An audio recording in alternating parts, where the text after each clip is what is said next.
ఇక మాజీ ఎమ్మెల్యే వల్లభనేని వంశీ తీవ్ర అస్వస్థతకు గురయ్యాడు. వెంటనే అప్రమత్తమైన పోలీసులు కంకిపాడు ప్రభుత్వ హాస్పిటల్కి తరలించారు. నకిలీ ఇళ్ల పట్టాల కేసులో కంకిపాడు పోలీస్ కస్టడీలో ఉన్న వల్లభనేని వంశీ శ్వాసకోశ సమస్యలతో ఇబ్బందులు ఎదుర్కొంటున్నాడు. విషయం తెలుసుకున్న వంశీ సతీమణి పంకజశ్రీ, మాజీ మంత్రి పేర్ని నాని సైతం ఆసుపత్రికి వెళ్లారు. ఇక ఇదే విషయానికి సంబంధించి మరింత సమాచారం మా కరెస్పాండెంట్ రాజ్ కుమార్ అందిస్తారు.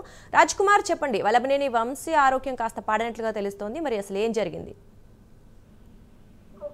మాజీ ఎమ్మెల్యే వల్లభనేని వంశీకి సంబంధించి కూడా ఆరోగ్య పరిస్థితి ఇబ్బందికరంగా ఉందని శ్వాస తీసుకోవడంతో ఆయన గత కొన్ని రోజుల నుంచి కూడా ఇబ్బంది పడుతున్నట్టుగా తెలుస్తా ఉంది. ఏదంటే నిన్న ఆల్రెడీ 2 రోజుల పాటు ఏదైతే నకిలీ పట్టాలకు సంబంధించినటువంటి కేసులో 2 రోజుల పాటు వల్లభనేని వంశీని కస్టడీకి ఇచ్చింది అటు నూజివీడు కోర్టు. ఈ కస్టడీకి ఇచ్చినటువంటి నేపథ్యంలో వల్లభనేని వంశీని కంకిపాడు పోలీస్ స్టేషన్ కి తరలించారు. ఈ కంకిపాడు పోలీస్ స్టేషన్ కి తరలించినటువంటి నేపథ్యంలో విచారణ జరుగుతున్నటువంటి సమయంలో వల్లభనేని వంశీకి శ్వాస తీసుకోవడంలో తీవ్రమైనటువంటి ఇబ్బందులకి గురైనటువంటి నేపథ్యంలో వల్లభనేని వంశీ అనారోగ్య కారణాల దృష్ట్యా తిరిగి సదుపాయాలు కల్పించలేకపోయారని కంకిపాడు పోలీసులు కూడా చెప్తున్నారు. ఎందుకంటే అక్కడికి విజయవాడకు చాలా దూరం ఉండేటువంటి అవకాశం ఉంటుంది కాబట్టి వెంటనే పోలీసులు అప్రమత్తమై స్థానికంగా ఉన్నటువంటి ప్రభుత్వ ఆసుపత్రికి వల్లభనేని వంశీని తరలించారు.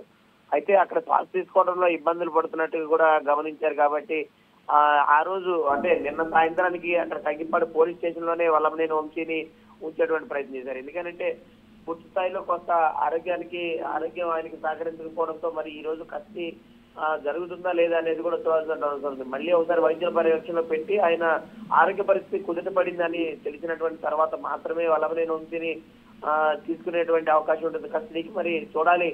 ఇప్పటికే అటు ఆయన భార్య పంకజశ్రీతో పాటు ఆయనకి సంబంధించిన సన్నిహితులందరూ కూడా నిన్న సాయంత్రమే కంకిపాడు పోలీస్ స్టేషన్ అయితే చేరుకున్నారు. మరి చూడాలి ఏ విధంగా ఉంటుంది, ఏం జరగబోతుంది అనేది కూడా వేచి చూడాల్సిన అంశంగా ఉంది. Thank you Raj Kumar.